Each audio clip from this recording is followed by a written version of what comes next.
Today, we will listen to a conversation about a school. What school did you go to?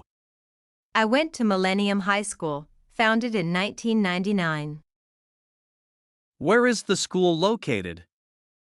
It's located in New York City, United States. Do you like the architecture of the school? Yes, I do. The architecture is not really impressive, but I like it that the building's architects left plenty of space for lounging. What are the teachers like? Most of the teachers there are helpful and friendly. I especially like Mr. Mike, my physics teacher. How long have you spent there?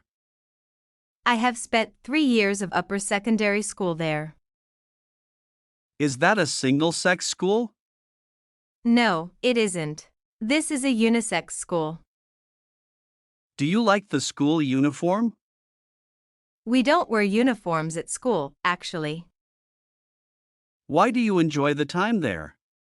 Although I had to deal with quite a heavy workload, I enjoy the relaxing atmosphere when hanging out with friends in the cafeteria there.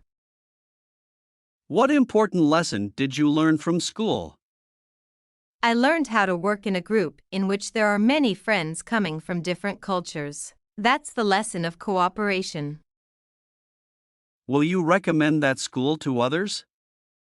Yes, of course. I'm proud to recommend Millennium High School to anyone who is searching for a good place to learn.